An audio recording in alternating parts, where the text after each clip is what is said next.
los últimos días ha habido un debate en nuestro país de cómo combatir mejor la llegada de insumos químicos a las zonas donde está creciendo el cultivo de hojas de coca en el Braem, que es donde más hay, pero no solamente, porque entre tanto se está cultivando también más al norte, en la zona del Huallaga, que había sido liberada con grandes esfuerzos y con grandes sacrificios, de la misma manera que más al norte aún en Amazonas y Cajamarca, así como en Loreto, sobre todo en la frontera con Colombia a lo largo de más de 1000 kilómetros del río Putumayo.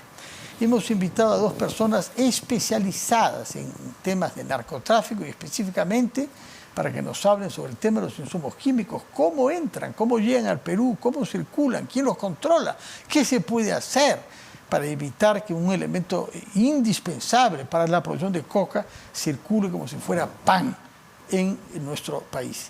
Y hemos invitado por eso al señor Víctor Tuesta, quien es un coronel retirado de la Policía Nacional, es abogado, y en la Policía Nacional ha trabajado largo tiempo en la Dirandro y específicamente como jefe de Constelación, este equipo orientado a la intercepción telefónica legal, naturalmente. Y junto al señor Tuesta hemos invitado al señor Pedro Yaranga, que hemos tenido en varias oportunidades, que es un experto independiente, es un civil, pero que recorre el terreno y que en varias oportunidades nos ha dado informaciones preciosas sobre el narcotráfico y el vínculo con el terrorismo, por cierto, en el Perú. Señor Tuesta, ¿cómo es posible que al cabo de tantos años de presencia militar y policial en el Braem y de décadas de lucha contra las drogas, los insumos químicos parezcan gozar de más libertad que nunca? ¿Qué ha pasado? Bueno, gracias. Buenas tardes. Acá tenemos un fenómeno relacionado con el control preventivo administrativo y en parte cuando ya no funciona el control preventivo administrativo, la persecución del delito, ¿no?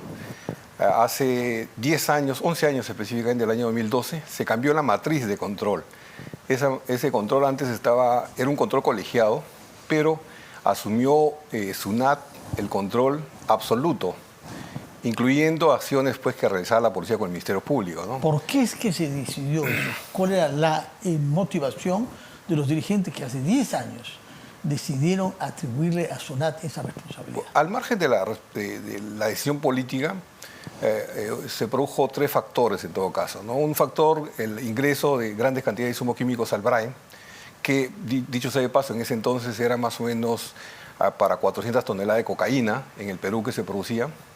Y ahora, el 2021, estamos hablando de 869 toneladas de cocaína. O sea que se ha duplicado la producción, pese al esfuerzo y pese a los caídos. Así es. Porque acá hay personas que pierden la vida por hacer su trabajo bien. Sí. Y hay quien está haciendo el trabajo muy mal para que se haya duplicado la producción. Usted dice, solo en el Braem, ¿no? Claro, o sea, no, estamos hablando acá a nivel nacional. En el Braem es el 65% más o menos. ¿Cuánto? 65%. 65 de las 800 toneladas. 800 y pico toneladas. Entonces, el tema es que ese control administrativo debería ser colegiado.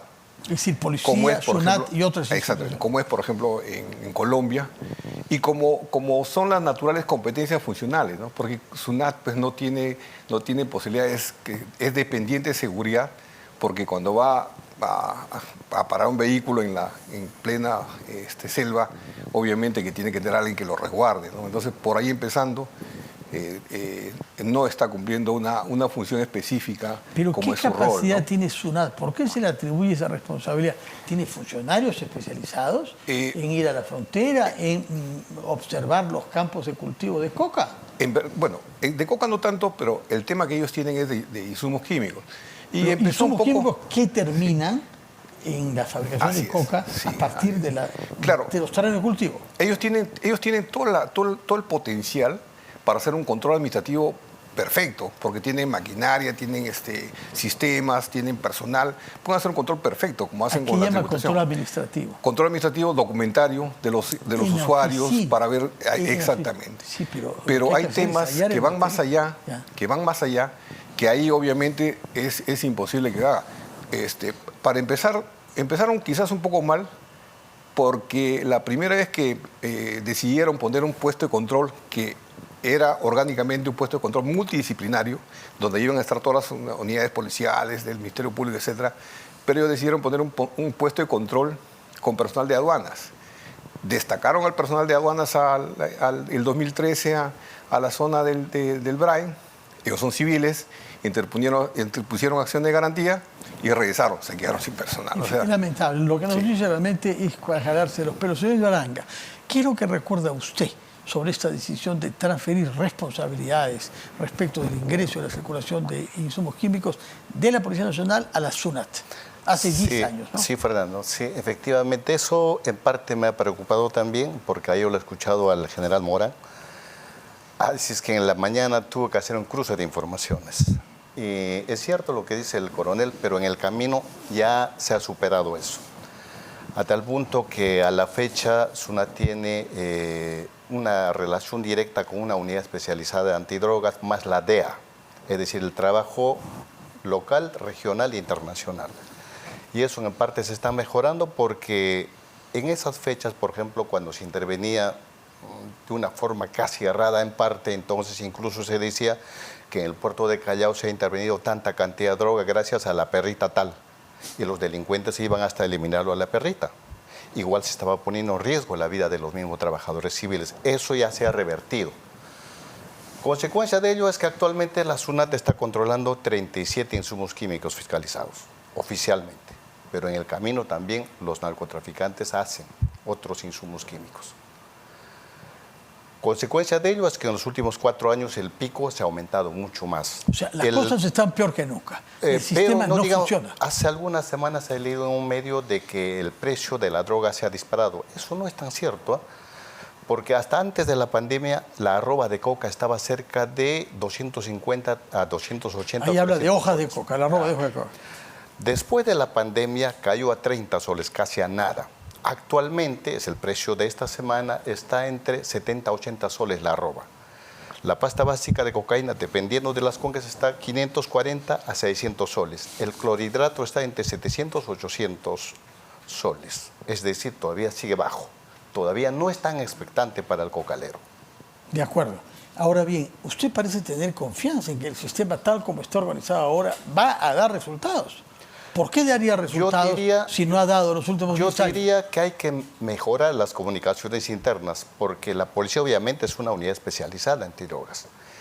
En la SUNAT también ya tienen personal especializado en otras ramas que no está especializada en la policía. ¿Pero cuáles son esas ramas? ¿Cuál es la actividad que los por ejemplo, el trabajo administrativo, el seguimiento y el uso de tecnologías. Lo que pasa es que en la SUNAT, por ejemplo, todavía no están renovando los equipos casi obsoletos que tienen algunos controles. Eso simplemente funcionan por horas. Y eso a veces el narcotraficante siempre está al tanto y suele burlarse. Esas cosas tienen que cambiar en el camino. Señor Tuesta. Sí, bueno, yo considero que acá debe haber un trabajo colegiado. Porque SUNAT, si tiene el control tanto administrativo como operativo de manera absoluta, no va a dar resultados. Lo que hablamos, efectivamente, se formó un equipo integrado por personal de SUNAT, el Adirandro y la DEA. Eso fue como consecuencia de un memorándum de entendimiento en el cual yo participé también en la elaboración.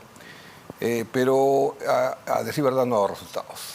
El equipo está conformado, pero no se reúne para trabajar, no tiene local para hacer las diligencias. Hace poco estuve conversando con el jefe de la Divinés, del equipo que viene haciendo ese trabajo. Me decía pues que... ¿De la policía? De la policía. Me decía que ellos piden información a SUNAT y no les dan, pero ¿cómo o les condicionan. Entonces, piden información un órgano del Estado a otro y no les da. El tema en estos momentos es que los trabajos se están haciendo en el nivel táctico. O sea, ¿en qué sentido? Capturar a las personas que están transportando insumos químicos. Pero no se puede llegar allá, no se puede llegar hasta el nivel de las empresas de donde salen los insumos químicos. Porque también hay esa limitación, ¿no? Bueno, ¿cómo reacciona cuando oye usted decir que la policía solicita y la SUNAT no ofrece información? No tendría yo una información, digamos, de primera mano ahí. Sin embargo, yo creo que las coordinaciones deben funcionar mejor, porque ese es el problema que tenemos, no solo en el aspecto de la lucha contra el narcotráfico, en desarrollo también tenemos el mismo problema. Hay sectores que trabajan por su lado por ejemplo, en el aspecto de la lucha contra las drogas, el ente rector no coordina con los otros sectores, y esa es una gran falla. El ente rector, en este caso. De vida. De vida. De vida, por ejemplo, después de la pospandemia, Fernando, ya ni siquiera es necesario hacer una erradicación en algunas zonas como el Brain, porque tanto ha caído el precio de la coca, también de la cocaína, de la pasta básica. Pero ha subido después, dice usted, ¿no? Pero es relativo, o sea, es una alza relativa, ¿no? Entonces, ¿sabe qué? Falta sensibilización. Y eso no solo puede hacer por un solo sector, tendría que por lo menos coordinar con los demás sectores y los gobiernos subnacionales, es decir, los gobiernos regionales y los gobiernos locales. Porque en las zonas altas, por ejemplo, del Bray, ya están probando con la palta Hass y por suerte se está adaptando muy bien. Pero en la zona baja eso es imposible, entonces están probando con el pitahaya, con el camu camu, etcétera, que obviamente en rentabilidad es mejor que la coca en el tiempo. En rentabilidad es mejor que la coca. ¿En qué sentido? ¿Con qué mercado? El precio es mucho más estable. Por decirle, hoy mismo en Pichare el kilo de camu camu está entre 14 y 15 soles el kilo. En la misma zona. ¿Y la pitahaya? La pitahaya, obviamente, el precio es estable, no es como el caso de la coca. El monocultivo de la coca siempre ha traído una serie de problemas en los más de 40 y el años. uso de esos Ahora, químicos al tema garantiza de la coca, que se pierde tierra de selva. Claro, el tema de la coca no solo es la deforestación, eso obviamente es preocupante el tema de la reforestación, pero el uso de los insumos químicos, porque en la poza acumulan con agua, con los otros insumos químicos, y eso sueltan a los pequeños riachuelos. Esos pequeños riachuelos terminan en el gran río Apurímac. ¿Sabe qué tiene esos metales pesados? Principalmente plomo, cadmio, pero arsénico. Eso es hacer un daño, en primer lugar, a nuestros compatriotas ribereños. Por supuesto. En segundo lugar, a la flora y a la fauna. El medio ambiente, que termina el aire, el agua. en lo que comemos nosotros, los peruanos, en todas nuestras localidades. La solución allí es una alta sensibilización. Eso es una sensibilización. Hace años yo escuchaba, decían que el 90 y tantos % de la coca se va al narcotráfico, y el campesino decía, a mí qué me interesa. Pero cuando usted le dice que el agua que contamina está matando a tus propios hijos, a tu propia familia, ya es más preocupante. Cuando dice la tierra, destruyendo la tierra, porque la tierra después ya no se puede cultivar nada, ¿no? Se puede recuperar, ya no se puede recuperar. Donde ya no crece coca, ya no crece nada. ¿Es posible recuperar eso? En parte es posible, pero toma años. Es decir, hay que hacerlo como maceteros.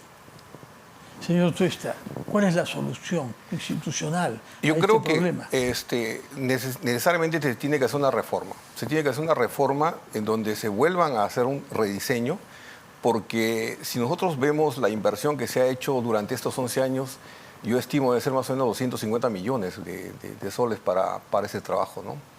Y versus lo que la Dirandro más o menos utiliza cerca de 80 millones para todo el trabajo de la Dirandro. O sea, por no año, solamente 80 millones 80 por año. millones no, 8 millones por año, en 10 años son 80 millones más o menos. 8 millones por año, eso es todo el presupuesto para combatir semejante desafío. En cambio, en el tema de insumos químicos más o menos estamos rondando en 23 millones, exclusivamente para insumos químicos.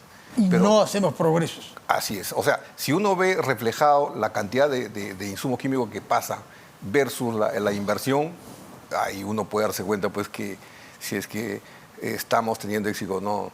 El otro tema, por ejemplo, como hemos dicho, no, es que el problema también que acá hay que ver el punto de vista técnico, ¿no? Se controlan insumos químicos que no tienen sentido. Por ejemplo, se controlan los derivados, las mezclas de los disolventes. ¿Qué sacamos controlando si eso no se usan para elaborar drogas? Las mezclas de disolventes no se usan y se están controlando a todas las empresas que tienen. Se controla, por ejemplo, dispositivos de metabisulfito de sodio. Para los empresarios, estamos hablando de la agroexportación, ellos utilizan ese metabisulfito como un material, como un dispositivo, se controlan. Entonces, los usuarios, obviamente, ¿qué sentido tiene hacer ese tipo de control, ¿no? O sea, hay controles que realmente se deben estratificar. Por eso la propuesta que nosotros hacemos es que se haga por niveles, ¿no? Un nivel de control, el primer nivel de control, donde participen el Ministerio Público con la Policía Nacional, para verificar esas empresas de los cuales se puede desviar un insumo químico. Cuando usted dice ustedes proponen, se está refiriendo a usted y su grupo privado, porque ahora está fuera de la actividad policial y acaba de publicar este libro, Investigación y Sanción del Tráfico Ilícito de Drogas, publicado por Ediciones Rivadeneira, escrito junto a Janet Tuesta Castro, ¿no? Así es. Cuando usted habla de nosotros, ¿quiénes son? Sí, o sea, le hablo de mi persona con el equipo con el que también trabajo. Privado. Sí, exactamente. Pero también, mire, si usted se fija justamente en la contracarátula, está ahí, si se realizaría un control estricto, por ejemplo, la acetona es un insumo químico esencial. Casi el 80% de la producción de cocaína se utiliza acetona. En el año, haciendo un cálculo ya estimado, reajustado, muy reajustado, más o menos tenemos que diariamente se desvía 2 toneladas 700 kilos de acetona. Que termina 2 toneladas en la y selva. media, diario. ¿Cómo diario. entran 2 toneladas? O sea, acá al Perú ingresan vía importación, no hay otra forma. De acuerdo. Pero hay un control, la SUNAT tiene ese trabajo claro, administrativo. o sea, lo que me para refiero ver es quién a ese importa tema. eso y para qué destina la importación. Claro, lo que SUNAT debe hacer, concentrar sus esfuerzos en el ámbito administrativo para tener un control estricto respecto al uso de ese insumo químico que es no esencial. hace eso hasta ahora. O sea, se distrae haciendo cosas que, por ejemplo, operativas que no tienen capacidad, o también realizando cosas, control subsidiario de otro tipo de mezclas y disolventes que no tienen ninguna función para elaborar drogas. Señor Yaranga, ¿cómo entra un tal volumen de insumos químicos a las zonas que usted conoce, particularmente en el Brain? Utilizando diversas modalidades, yo he estado en los últimos meses descubriendo nuevas rutas. Y ahí participan todo tipo de criminalidad. Las liebres están utilizando nuevas rutas, incluso hay participación de estos remanentes para llevar a ciertas zonas. Pero parte de los insumos químicos no solo se utiliza, Fernando, para elaborar drogas cocaínicas, también se utiliza, por decir, en el norte chico, para la cristalización del azúcar. Y eso es otro problema. ¿Y eso es legal? Es ilegal, que eso ilegal, sí. obviamente, sí. Y ahí tiene que ver, por ejemplo, el tema de la salud, Tigesa, que desde hace algunos años no está controlando. Y hay que ver la zona, por ejemplo... Pero si dice usted que es legal. Es ilegal. Ilegal. Y la utilización de un tal producto químico para la producción azucarera. Por supuesto, yo estaba haciendo seguimiento de una nueva ruta y he encontrado eso. Y también el combustible. El combustible, sí, igualmente. Claro. ¿Qué pasa con el combustible, señor Tuesta? El combustible, por ejemplo, también tenemos un problema en el combustible. Nosotros tenemos esa visión que todo el combustible que entra hacia la zona de Ayacucho, por ejemplo, va derivado al tráfico ilícito de drogas. Entonces hay que controlar estrictamente el combustible para que no vaya. Pero no es así. En Dirando hicimos un estudio del año 2013 y estimamos que aproximadamente el 3.86% del combustible que ingresa a Ayacucho puede ser destinado para toda la producción de cocaína en el Brain. 3.86%. Y ahí tuvimos también un problema, porque SUNAT estaba controlando, por intermedio de Ocinermin, establecieron unas cantidades que no deben llegar hacia la zona del Brain, o sea, limitar a los señores que tienen grifos, más o menos el 10-20% de la capacidad, para que no tengan ellos esa cantidad completa. Pero, ¿qué pasa? Que quienes sufrían después del desabastecimiento no eran pues los traficantes, porque los traficantes no son tan respetuosos de esperar para comprar al final, ¿no? Ellos compraban primero y se desabastecían la comunidad, problemas sociales y una serie de cosas. Intentaron después, SUNAT, controlar a todos los que tengan combi, camiones, camionetas, todo lo que tengan en zonas, por ejemplo, Ayacucho, tenían que reportar mensualmente qué cantidad consumían. Eso pues es ilógico. No funciona. Son cosas que... Sí, es un poco esa es la razón como mecanismo de control, exactamente. parece un poquito... Pues por eso digo, esa es la razón porque yo lo que va a pasar con el tiempo, y eso hay que alertar a los productores cocaleros, es que el costo de las drogas cocaínicas no van a tener esa estabilidad. Ya nos está demostrando, sobre todo en los últimos años, porque el consumo mundial de las drogas sigue en ascenso, pero no de las drogas cocaínicas, sino la droga sintética. El ejemplo es Estados Unidos, Brasil en Latinoamérica. Entonces, ¿qué pasa? ¿Que las drogas cocaínicas van a desaparecer completamente? No, pero se van a convertir en una droga de cierta élite. Y el resto, es decir, el pueblo, las drogas más baratas y las drogas sintéticas. Eso ya está más o menos masificándose. Eso va a ser beneficioso egoístamente para el Perú. Es decir, que habrá menos presión del narcotráfico sobre nuestro territorio. Y el precio va a continuar descendiendo y el tema del monocultivo de la coca siempre será todo un problema si es que no se revierte esa situación. Así es, la Señor superficie Tuesta, cocalera. hay un aspecto clave en esta batalla que es la superioridad tecnológica, en particular para la interceptación. Aparentemente tenemos pocos resultados, porque hay jefecillos militares que vienen del Sendero Luminoso, como el señor Quispe Palomino, que funciona ahí como un rayosuelo y que parece perfectamente controlar su territorio. ¿Cuán eficaz es nuestro sistema de interceptación telefónica? Bueno, O digital en general, ¿no? Sí. En cuanto se refiere a la interceptación telefónica, nosotros tenemos una capacidad tanto de personal como logística. Digo nosotros porque ya dejé de... Ya no está en la policía, pero está identificado con sus camaradas. Sí. Pero falta de capacidad, quizás material, también tenemos problemas con las exigencias normativas, porque este sistema es muy cerrado. Muy cerrado, o sea, tiene muchos controles precisamente para evitar que se fugue información, que se utilice mal. Entonces, a veces eso también como que limita un poco en cuanto se refiere a la cantidad. El personal tiene que estar manualmente haciendo actas. Como es obvio, tiene que estar sometido a un control judicial. La tecnología puede ser buena, pero, por ejemplo, no existe tecnología eficaz para hacer transcripciones. Uno puede utilizar un software para hacer transcripciones, ¿sí? Pero sin embargo, en cuanto se refiere a las intervenciones telefónicas, por el modismo, la forma de hablar, el uso de términos y una serie de factores, máximo llegan al 70%. Bueno, pero yo he visto policías en otros países europeos teniendo que interceptar a kurdos, sí, a turcos, a una serie de lenguas minoritarias del país del Medio Oriente, y eso se hace. Claro, si queremos hacer, siempre hay gente que sabe esa lengua. Por eso eso lo hacen el personal. O sea, el personal hace las transcripciones de oídas y tiene que hacer las transcripciones así, porque los equipos que existen transcriben comunicación limpia.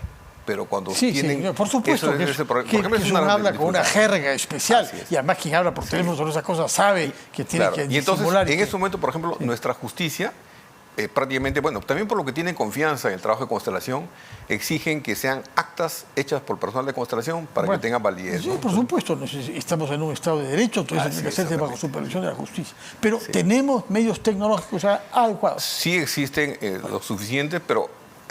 obviamente que se van renovando y necesitan también hacer... Como el señor Yaranga ya me ha oído decir en varias oportunidades. Lo que pasa es que en el camino hay que ir actualizando todo eso. Por ejemplo, ahora hay que aprovechar el tema de la inteligencia artificial. Ayer yo he estado husmeando en las redes, ya existen esas cosas. Incluso para identificar directamente. Es cuestión de actuar. Lo que pasa es que estamos mal acostumbrados, por ejemplo, en una institución, comprar una cantidad de computadoras, cuando eso ya no se debe hacer de esa forma, sino simplemente alquilar, para que el mismo fabricante vaya transformando e incorporando las nuevas tecnologías en el camino. Bueno, en fin, que le escuchen nuestros funcionarios encargados de esas compras. Muchas gracias por su presencia, señor Tuesta y señor Yaranga.